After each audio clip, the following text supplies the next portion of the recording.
Hi everyone, I'm Amy Wibowo. I go by Sailor HG on the internet. I'm a creative technologist currently focused on making computer science more accessible through illustrated zines called bubble sort zines. And today I'm going to talk about image compression and glitching. So it's funny how the imperfections of a medium can sometimes be what is most charming about it. Light leaks or film grain or the slight discoloration of and vignette effect of Polaroid photos are all imperfections of analog cameras. And even though digital cameras can avoid all of these imperfections, we purposely apply them via Instagram or other photo app filters now. They're imperfections, but they add character and nostalgia. So fast forwarding a little bit, digital mediums still have charming imperfections, albeit different ones. For example, glitching. Every once in a while, my computer will accidentally delight me by doing something like this. And maybe digital media has now been around long enough that this glitching aesthetic can be considered nostalgic. And just like we can create image filters to mimic light leaks and other analog camera imperfections, how can we create image filters that apply these glitchy digital imperfections artistically onto an image? Before talking about how to apply glitching filters to an image, let's start a little further back with images and image file formats. So what is an image? A digital image is color information that has been sampled at regular intervals. It's composed of rows and columns of squares of a single color each called pixels. We can represent the color of each pixel with 3 numbers. Often the 3 numbers we use are the amount of red, green, and blue in that color, but it could also be some other 3 numbers like hue, saturation, and value. So this sequential pixel color information, preceded by headers containing additional image information like the width and height of the image and the color space, is the most straightforward file format for images, known as a bitmap or BMP. Let's say we want to glitch this kind of image data. There are a few different options for glitching an image when you're working with the pixel data itself. For example, you can sort rows or columns of the pixels for an interesting glitch effect, and an example of that is on the left.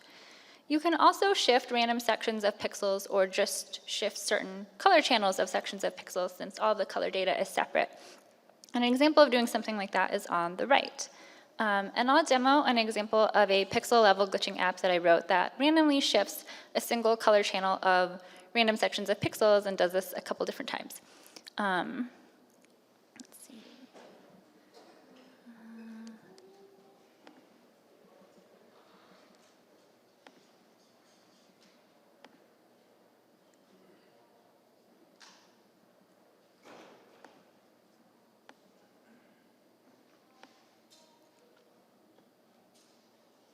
So here we have an image.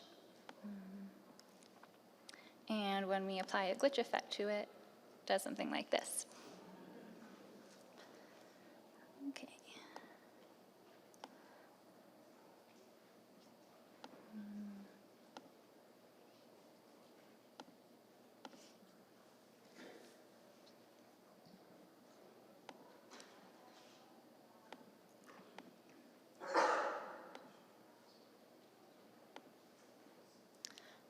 But most images aren't actually stored in this straightforward way.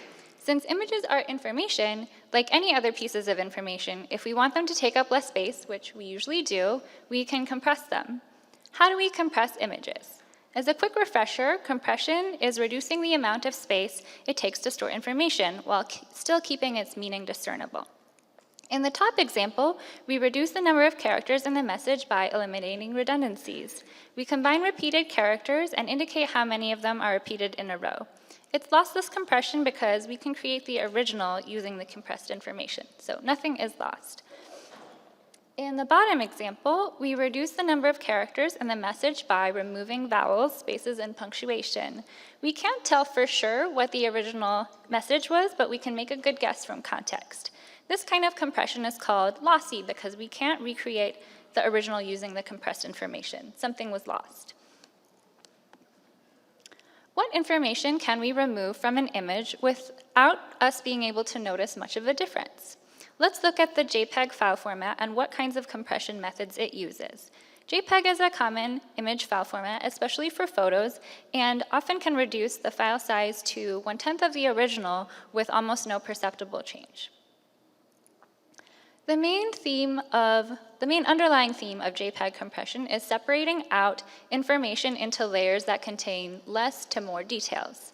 Imagine that you could separate a drawing into background, silhouette, color blocks, rough details, and then line art. What is the benefit of this? Let's look at the least detailed layer, the background. The background will require very little space to store. It's just a single solid color. So separating it out means that we can store it using less space than the other layers. Now let's look at the most detailed layer, the outlines. The image is still recognizable without it. At one level of detail lower, the rough details layer, you can still get a pretty good sense of what the image is. So depending on how much space you want the image to take up, you can decide to include or not include the more detailed layers. We aren't able to do this exactly, but we do something similar when compressing JPEGs. You'll notice that the most compressed example on the right, we've lost a lot of detail compared to the highest quality example on the left. In other words, we threw away detail to make the file smaller.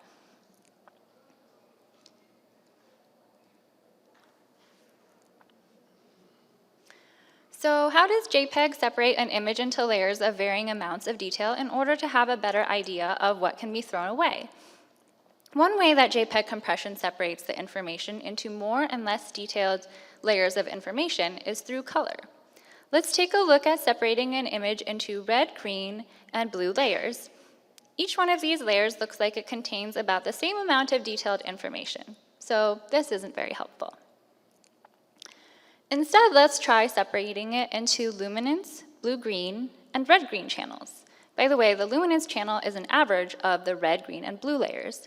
So all three channels put together still contain all the same information as the RGB channels. The luminance channel contains the most details. It looks like there are far less details distinguishable in the blue-green and red-green channels, and this is because our eyes aren't as good at detecting differences in these channels. So we can store the blue-green and red-green channels with less space than we do the luminance channel, similar to our solid background in the earlier example. In fact, we could keep only half of the resolution of the blue-green and red-green channels and not notice that much of a difference in the overall quality of the image.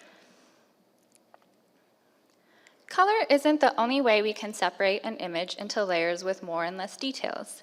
We can use something called the discrete cosine transform to separate an image into higher and lower frequency components.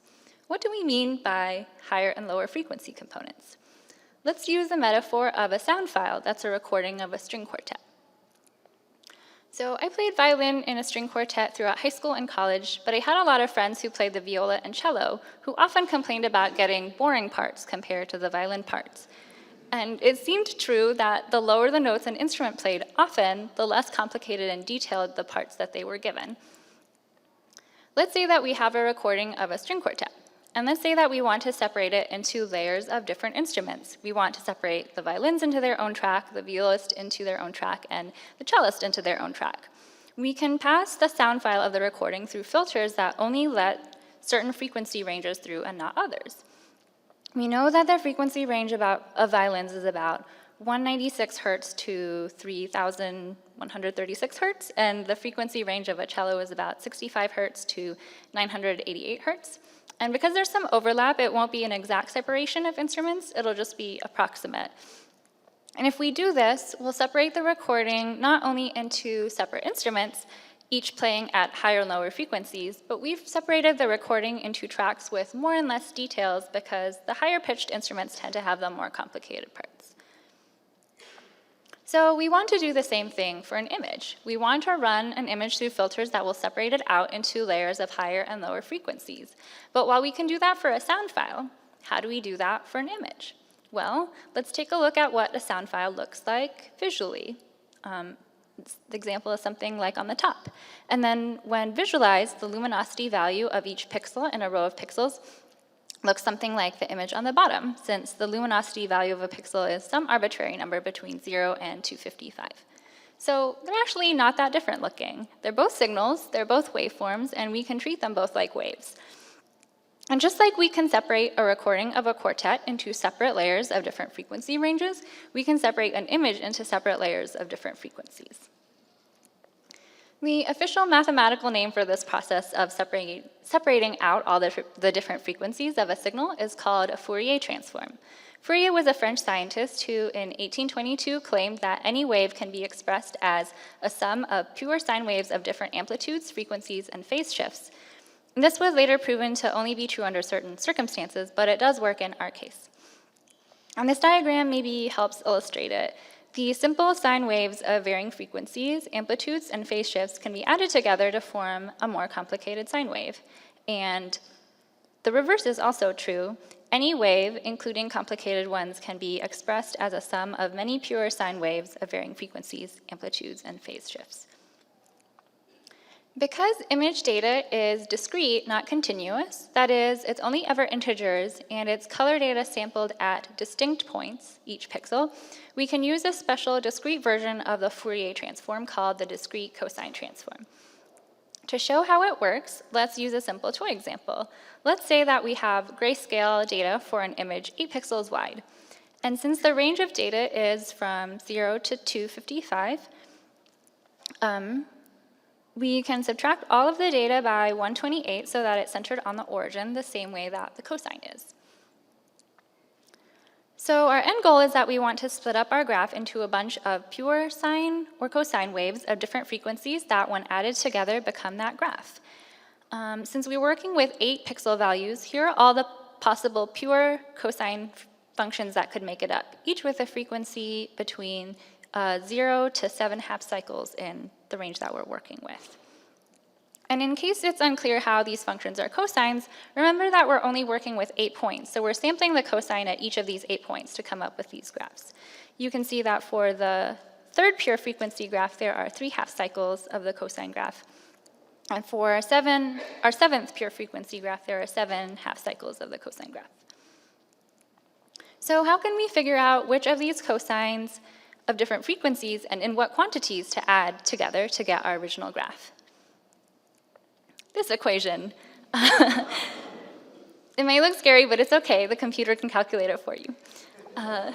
Many image processing or signal processing libraries contain a method to compute this equation. So this graph looks pretty similar to our original graph of pixel values shifted by 128, but instead of being a graph of pixel grayscale values, it's a graph of how many of each pure cosine wave we need to add together to get our original graph of pixel grayscale values. What is the point of this? We have the exact same amount of information as before. We didn't save any information. Well, not yet. In our original graph, all of the items in the graph were equally valuable. But in our new graph, even though it has the same number of items as before, the items on the right, the higher frequency items, are less valuable because they contain the details. So we can remove more and more of them, starting from the rightmost one, to save space, if we want to. Since images are 2D and not 1D, to calculate the DCT for an image, we can apply the same principles as our 1D example, but in 2D. So starting with our tiny image example, say that instead of a row of 8 pixels, we have an 8 by 8 pixel image. To separate this image into layers of different frequencies, we use 2D basis functions instead of our 1D cosine functions. This is what the 2D basis functions look like. Each entry of the 2D array basis function, each entry of that 2D array is a separate basis function. You can think of each 2D basis function as a surface. White represents a value of 1, and black represents a value of -1. And the image that we have here is kind of like an overhead view of the graph of these functions. The 0, 0 entry looks flat, and the top and leftmost graphs look kind of like top-down views of a pure sine surface. And just like before, we want to calculate what coefficients of each of these basis functions we would need to add up together to form our original pixel grayscale data. And when we do calculate these coefficients, instead of a list of 8 coefficients, we end up with a matrix of 8 by 8 coefficients, something like this. This is an example of what the computed coefficients of basis functions might look like. Each of these numbers, combined with its corresponding basis function from the original graphic, added up will make our original 8 by 8 image. Notice that the numbers tend to get closer to 0 for the higher frequency components. This lines up with our idea that the higher frequency components don't contribute as much to the image, so if we need to save space, it's okay to get rid of those. But exactly how many of them should we get rid of? To figure out exactly how many of the coefficients to keep and how many to get rid of, we use a quantization matrix. A matrix will be different based on the JPEG quality setting. You'll notice that the quantization matrix has higher numbers for the higher frequency components. So we'll divide the coefficient from the previous matrix by its corresponding entry in the quantization matrix and then round to the nearest integer. And that might give us something like this. Doing this calculation, we've gotten rid of a large number of the higher frequency components. We still have to store their values as 0, but as we saw in our earliest example of compression, repeated values make information much easier to compress. We used an 8x8 image as an example for simplicity, but it turns out that for a larger image, we still actually break up the image into 8x8 sections and apply this method to each of those 8x8 sections. The reason is, at the time that JPEG was created, the equation to calculate the coefficients was computationally intensive and became more expensive the larger the section it was applied to. So doing it on 8x8 sections was what researchers considered the largest section size that didn't take too long. So how can we use knowledge of how JPEG works to purposefully create glitchy effects on an image? Well, one glitchy effect comes free with the JPEG image compression algorithm. It's called artifacting, and it shows up when you set the quality parameter to really low, which means that each group of 8x8 pixels is throwing away a lot of its details. And since each group of 8x8 pixels is being processed separately, they may no longer perfectly align with each other in their content. And this is how the edges of the 8x8 blocks become really visible. Also, because within each block, sharp edges are being approximated by smooth functions, cosines, you might see halos or oscillations around sharp edges. Another way to cause glitching in a JPEG is using the original source of a lot of glitching, that is, data corruption. What happens when we manually corrupt the data of a JPEG file? Well, if we're doing it manually, we want to be careful to specifically avoid touching the header information or any other information that will mean that the file is not recognized as a JPEG anymore. So we only want to modify the compressed image data itself. Each of these sections has a marker according to the JPEG specification. So we can scan the image file for the marker for that section and only modify the data between it and the end of the image file. Incidentally, the marker for this area is FFDA. We can convert the image data to byte data readable as hex, and at a random location in the compressed image data, we can replace a single byte with another randomly generated byte. And we can repeat this for as many glitches as we like. Because the spec of a JPEG renderer only tells a renderer what to do with correct data, renderers each have different ways of handling when data is incorrect. So we have modified exactly one byte in each of these images, and we can see that a JPEG with one randomly corrupted byte looks different in Safari, where the error stops after one row, and Chrome, where the error travels through the rest of the image. So to save space, the constant component of each block in a JPEG, that is the coefficient of the 0, 0 basis function for that block, is based on the difference between it and the previous blocks. So Chrome might be carrying that error forward. In Safari, the error stops after one row. To render the next row, maybe Safari just starts from scratch and doesn't look at the previous row. How can modifying a single byte sometimes result in a color change? Well, when we modify a random byte of data in the image data, since color channel data is separate for each block, we might only affect one of the color channels, leading to a completely different color, and in the case of Chrome, it would continue for the rest of the image. How does modifying a single byte sometimes result in a position shift? Well, each 8x8 block of JPEG data contains information about its overall position in the image, and if we modify a random byte of the image data, we might affect the location information and cause the JPEG renderer to draw that block in a different place. So after learning about all these ways to glitch data JPEG data specifically, and played around with them, I settled on a combination of artifacting and random manual data corruption of compressed image information. So now I'll show a demo in a couple of different browsers and renderers, since it'll look different in each.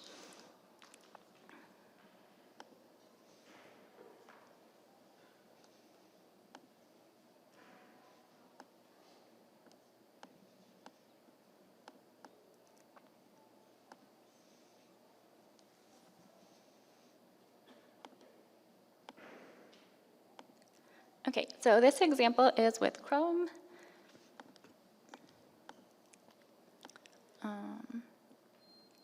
This is me and my cat. So first I will artifact it and then apply the glitch to it. And also a super interesting thing is the OS preview renderer is different. So if you open it up, it'll look like this. So you can actually see all the basis functions in here, which is pretty cool.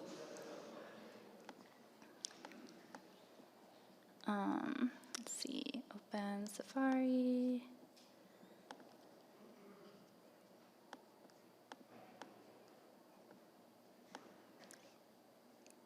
So,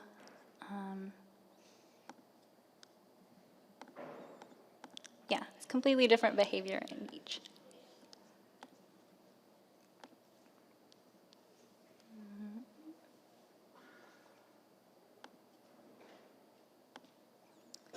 Okay, so if you would like to play with those glitches yourself, you can find them at sailorhd.com/glitchy or sailorhd.com/glitchy/2.html for the JPEG specific ones.